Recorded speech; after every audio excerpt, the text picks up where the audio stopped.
Bonjour, je suis Delphine Zanelli. Bienvenue dans le podcast L'entreprise de demain, le podcast de tous les bâtisseurs du futur du travail. Celles et ceux qui le vivent, le créent, le questionnent et chaque jour le réinventent.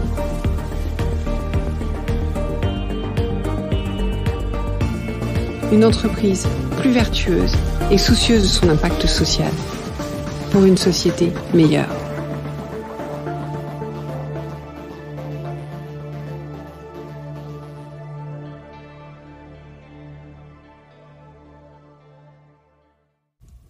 Bonjour, bienvenue dans ce nouvel épisode. J'espère que vous allez bien. Alors on se retrouve pour le 3e épisode de la série sur les enjeux de 2023. Cette fois-ci, c'est pas moi qui vous parle, je passe le micro à Caroline Elbaz, DRH d'Oracle France. Ça fait un petit moment qu'on voulait se parler avec Caroline et puis la vie a fait que ça s'est décalé dans le temps. Et donc nous nous sommes croisés au moment de la nouvelle année et c'était l'occasion de partager sa vision des enjeux. J'avais souhaité interviewer Caroline parce que je trouve qu'elle a un regard singulier, vraiment quelque chose d'intéressant à apporter sur l'entreprise de demain en tant que DRH et les enjeux du futur du travail. Et ça s'est pas trompé sur sa lecture des enjeux, vous allez voir, est assez singulière. Il y a des choses que vous retrouverez dans ce que j'ai évoqué, puis il y a d'autres choses. On parle de rassurer les collaborateurs, on parle de droit à l'erreur, on parle de la place des femmes, on parle de guerre, non pas des talents, mais de l'engagement, et on parle du rôle d'équilibriste du DRH. Voilà, je vous en dis pas plus.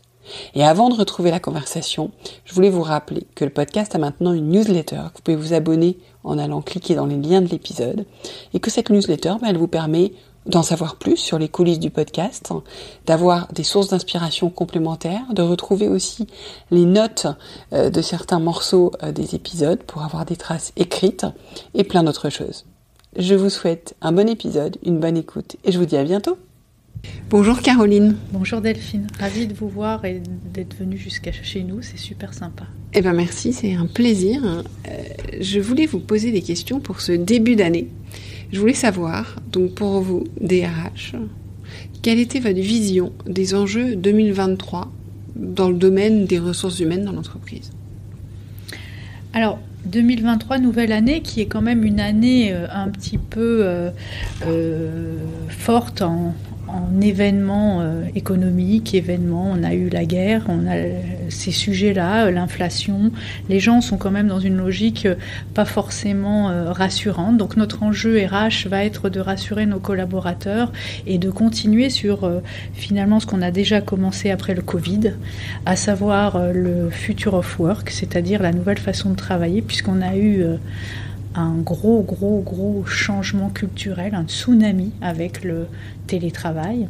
Donc de réadapter nos enjeux et reconstruire cette façon de travailler nouvelle, hybride, ça va être très important pour nous. Et pour ça, il va falloir se battre sur une guerre de l'engagement de nos collaborateurs pour construire et co-construire finalement le monde de demain. Avec évidemment toujours, et là c'est peut-être plus la femme qui parle que uniquement la DRH, une volonté de continuer sur la place des femmes dans ce monde qui se co-construit. Et donc de revoir demain pour nous RH notre métier qui est en train de changer et nos compétences aussi. Alors vous avez parlé de rassurer les collaborateurs, pour commencer par rapport au contexte. Qu'est-ce que vous faites pour rassurer et pourquoi il est important que vous les rassuriez ? Je pense que naturellement, l'être humain fonctionne bien quand il est rassuré dans un contexte qui le sécurise. Et nous, RH, on a un rôle évidemment qui se limite à l'entreprise. On peut pas agir sur tous les plans, mais on est obligé d'avoir une vision qui intègre la vie quotidienne des collaborateurs. Donc, chose qu'on faisait moins avant, c'est qu'on va s'immiscer dans la sphère plus personnelle.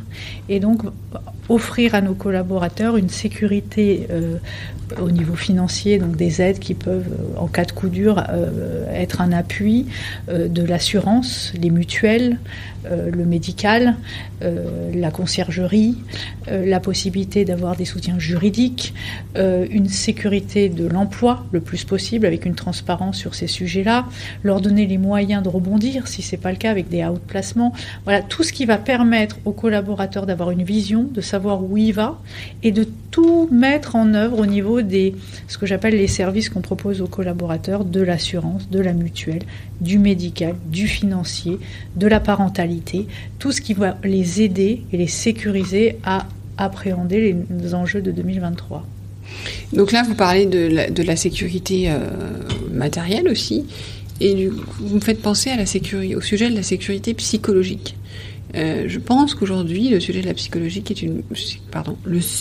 sécurité psychologique est une priorité, dans le sens où aussi, j'inclus dans la sécurité psychologique le droit à l'erreur, le droit de se tromper, le droit d'aller de lever la main, des choses comme ça. Est-ce que c'est un sujet qui vous paraît important ? Alors, ce sujet, vous l'avez dit, j'aime votre expression, le droit à l'erreur. Parce que ça a été vraiment quelque chose qui, quand je suis revenue de mes études au Canada, j'ai été très surprise de voir à quel point en France, le droit à l'erreur était tabou.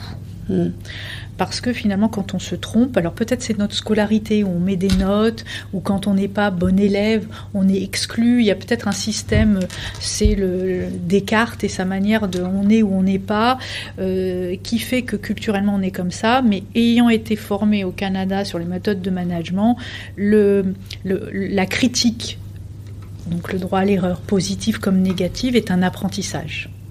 Et donc dès que j'ai pu partager ou avoir un peu d'influence dans une entreprise au niveau managérial, j'ai instauré ça. Le droit à l'erreur, le droit à la transparence, le droit à l'honnêteté. Et du jour où on applique ce mode de management, c'est-à-dire qu'on dit les choses, donc s'il faut accepter de ne pas être dans une bienveillance. La bienveillance, c'est dire les choses, c'est du respect aussi. Oui, mais c'est pas celle qu'on donne comme définition aujourd'hui. Oui, à tort. À tort, voilà. Donc moi, je suis pour une bienveillance qui consiste à dire les choses et non pas à uniquement dire ce que la personne en face va vouloir entendre. C'est un peu l'opposition peut-être que je peux avoir avec certaines formes de wokisme où, par exemple au Canada, on est arrivé à un excès où les personnes s'interdisent d'échanger avec d'autres pour pas qu'on heurte leur sensibilité. Oui. Ces limites-là, pour moi, c'est une limite que je ne franchis pas. La bienveillance consiste à dire les choses, mais à autoriser à faire des erreurs, parce que pour moi c'est un apprentissage. Donc ce mode de management-là est important. Pour autant, on ne peut pas juste dire on dit les choses, il faut aussi mettre en place des structures. Et je pense que la santé psychologique, vous l'avez dit, c'est fondamental. Il faut que les gens, en termes de management, soient bien entourés avec un management qui soit bienveillant et honnête. Il faut que les collaborateurs entre eux aient un bon fonctionnement, une bonne collaboration. Il faut qu'ils puissent être aidés, il faut qu'ils puissent avoir le droit d'alerte, il y a toute une structure en tant que DRH qu'on doit mettre en œuvre pour assurer cette sérénité, sur les femmes est très importante. Et je pense que là, sur les femmes, j'ai mis le paquet parce que c'était beaucoup plus important de mettre l'emphase sur les femmes dans la mesure où j'étais dans l'IT. L'IT, c'était plus de 80% quand je suis arrivée d'hommes, un secteur pas forcément attractif pour les femmes, à tort, et sur lequel finalement il y a un enjeu sociétal. Si on n'a pas de femmes dans l'IT, on va avoir un problème d'exclusion des femmes demain dans le marché du travail. Donc il y avait à la fois un enjeu sociétal de me battre pour qu'il y ait des femmes dans ce secteur-là, et deuxièmement, de me battre parce que je considère que l'entreprise en tant que telle, sans femmes, est beaucoup moins performante. Alors, qu'est-ce que vous faites pour ça ? Alors, ce que j'ai eu fait déjà, ça fait 10 ans que je suis chez Oracle. La première chose, juste pour vous donner un ordre d'idée, c'est que pour les femmes, ou comme toute action RH, il y a la théorie puis la pratique. Alors, je suis plus pour la pratique que la théorie. Le premier combat, c'était le salaire. Il faut être clair. La première inégalité, après on peut mettre toutes sortes de choses, mais si une femme qui travaille ne gagne pas la même chose qu'un homme, l'égalité, elle n'existe pas. Aujourd'hui, on a 0,4% de différence entre le salaire d'un homme et le salaire d'une femme. C'est bien. C'est plus de, je ne sais plus combien, 3 ou 4 millions qui a été rajouté pour combler les écarts. Et chaque année, on fait une analyse avec un comité, avec les syndicats, et on regarde à poste égal, pas forcément grade, parce que justement, la réalité, c'est que les femmes, des fois, font des choses et elles n'ont pas le bon grade. Donc on essaye même d'aller plus loin que juste salaire et grade. Donc on regarde réellement ce qu'elles font, on regarde vraiment le décalage, et chaque année, on comble l'écart s'il a été causé par le recrutement à un moment donné, par le rachat d'une société parce qu'on n'a pas la même application, ou simplement par une erreur managériale ou un historique. Et donc ça, c'était la première action sur laquelle je maintiens toujours une vigilance. Le deuxième point, c'est la sécurité, on en parlait. C'est pour ça que j'ai rebondi là-dessus.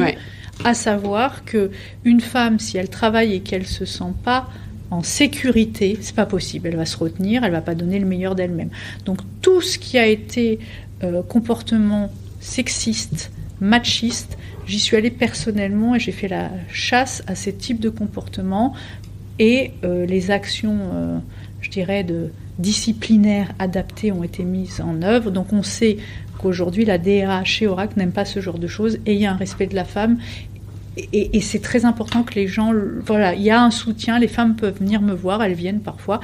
Et du coup, elles ne viennent plus parce qu'il y a quand même une culture qui s'est instaurée là-dessus. Après, évidemment, il y a eu les formations, les comportements pour que chacun puisse adapter son attitude vis-à-vis des femmes. Mais en 10 ans... je peux vous dire que la mentalité a changé. Bon, il y a eu MeToo, il y a eu tout ça, mais je dirais qu'il faut quand même avoir... pour faire respecter ce genre de choses, c'est un peu comme une Simone Veil, il faut quelqu'un qui le porte et qui l'incarne. Et je l'incarnais là-dessus. Après, j'ai mis tout un tas d'autres choses pour que les femmes puissent, et là c'est un autre sujet, accéder à des postes de management. Je dirais que là-dessus, je suis déçue et moins satisfaite que les 2 premiers points, parce que j'ai trouvé vis-à-vis des comportements féminins parfois un petit peu, alors c'est dans le milieu de l'IT, un petit peu trop de questions des femmes avant de pouvoir y aller. C'est-à-dire... Elles ne se sentent pas légitimes, elles se questionnent sur leur capacité à faire. Elles se sentent légitimes, mais elles se posent trop de questions sur le moyen de l'atteindre et la manière de le faire, et du coup c'est souvent inefficace. Voilà, c'est dommage. Ouais, je sais pas si c'est très propre à l'IT, c'est quand même très propre aux femmes. Enfin, c'est quelque chose qu'on constate dans beaucoup de secteurs, enfin d'une manière générale. Ce qui est dommage, parce qu'une femme qui se pose moins de questions est bien plus efficace qu'un homme qui s'en pose. Vous voyez ce que je veux dire ? C'est-à-dire qu'à un moment donné, les femmes qui arrivent à oublier ce questionnement et dire voilà, j'ai pas eu la formation qu'il me faut, j'ai pas reçu ça, la perception des autres, qui nini nana, j'y vais, elles peuvent être remarquables. Je suis d'accord, mais ça reste un sujet qui n'est malheureusement pas propre à l'IT, même si par définition il va être amplifié dans un secteur qui est particulièrement masculin. Mais c'est un sujet. Et je dirais que là-dessus, j'ai fait des MBA pour les femmes avec des... Vous voyez, par exemple, j'ai une petite histoire. On décide de prendre les femmes qui étaient identifiées comme des top talents, qui avaient la volonté.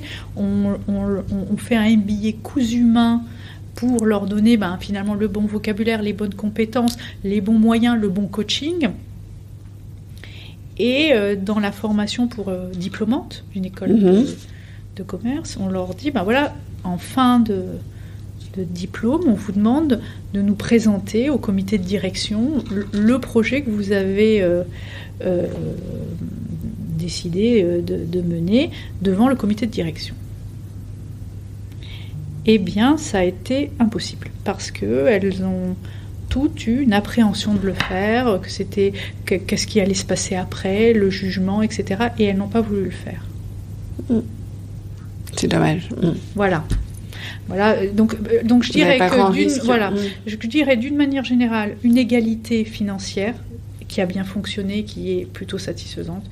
Une égalité et une sécurité, voilà, des avantages pour faciliter leur vie quotidienne, congé paternité, congé maternité, crèche d'entreprise, c'est des choses concrètes, un télétravail, du temps partiel, une adaptation des horaires, voilà, toutes ces choses qui font que elles vont être bien. Je dis qu'il y a encore un travail à faire sur ce sujet. Sur le sujet du questionnement.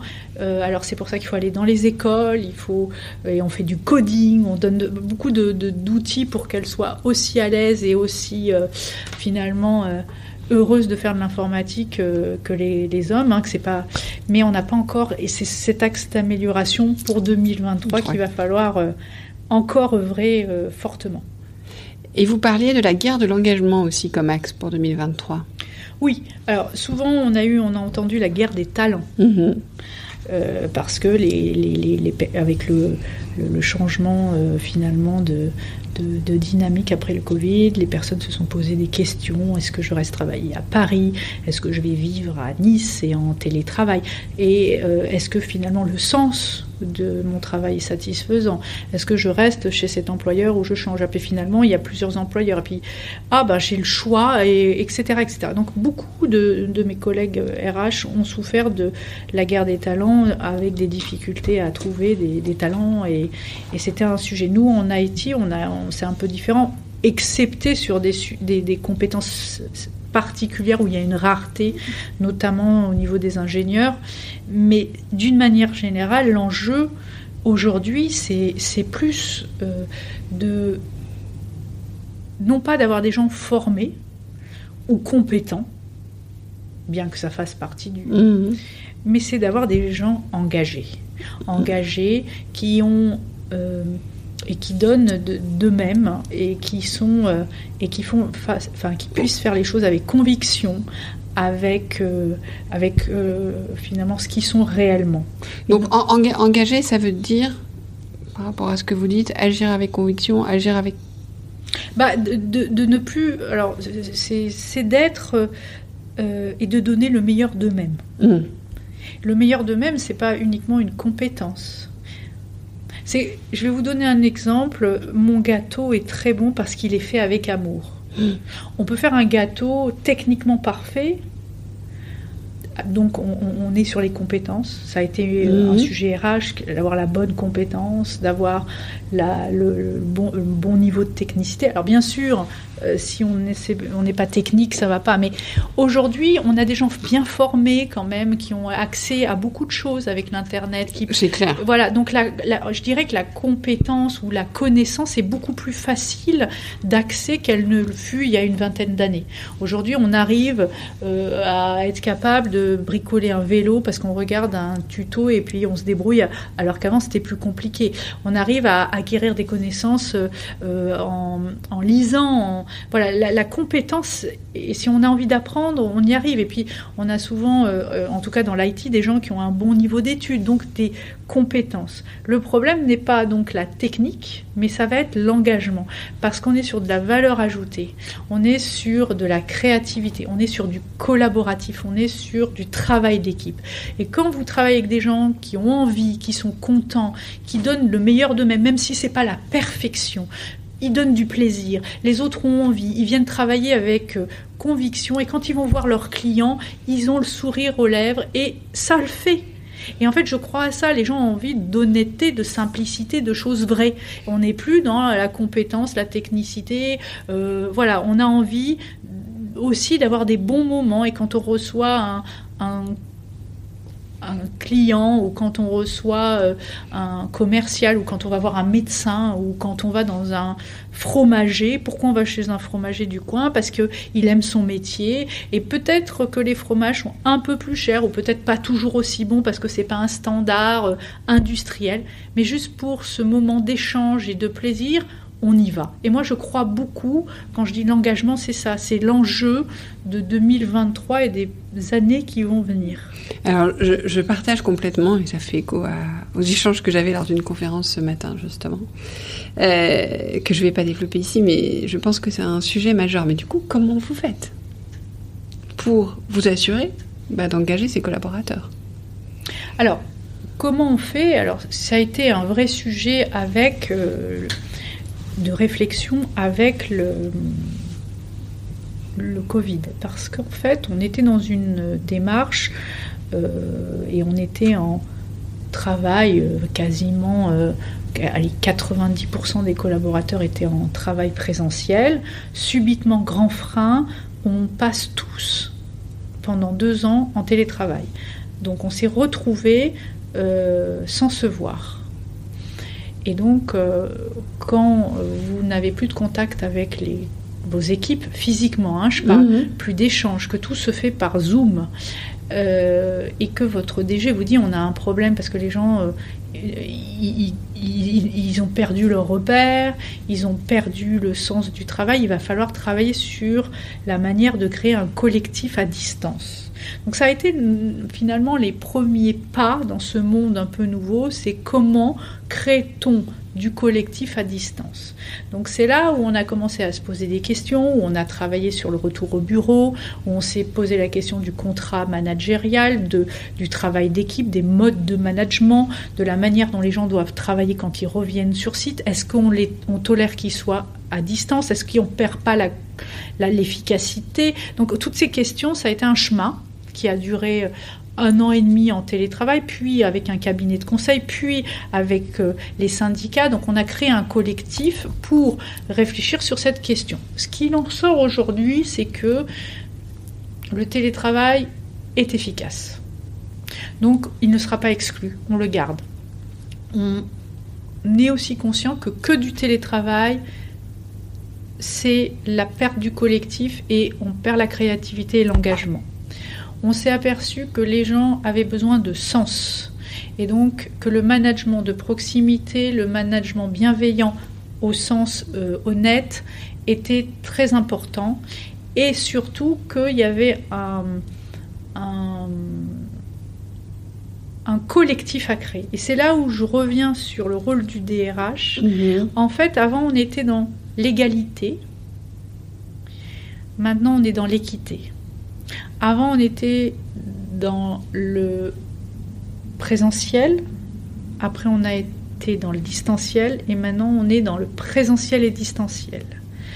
On est sur les besoins individuels, mais on veut du collectif. Donc, en fait, le rôle du DRH, c'est un rôle d'équilibriste entre des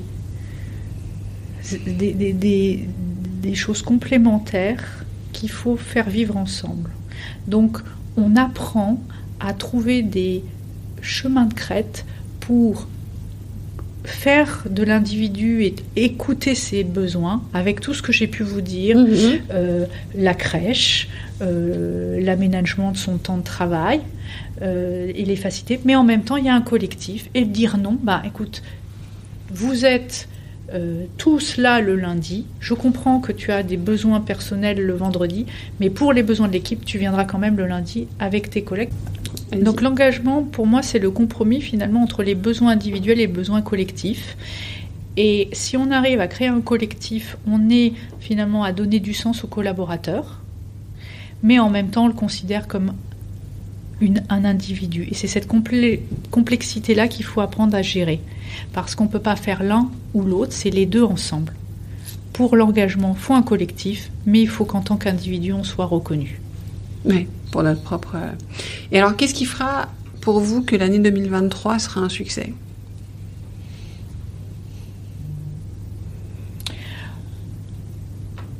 Je pense qu'aujourd'hui, le succès va venir du retour de mes managers. J'aurais réussi si j'arrive à avoir l'engagement de mes managers, la satisfaction de voir à quel point ils peuvent avoir plaisir à faire leur métier. Super. Merci beaucoup. Merci à vous, Delphine. Merci pour votre écoute. J'espère que l'épisode vous a plu. Faites-le moi savoir en laissant des étoiles et des commentaires sur Apple Podcasts. Cela me permet de le faire connaître, le podcast, et m'encourage à le poursuivre. Rejoignez-moi également sur le groupe LinkedIn L'entreprise de demain pour échanger avec d'autres auditeurs, proposer des invités.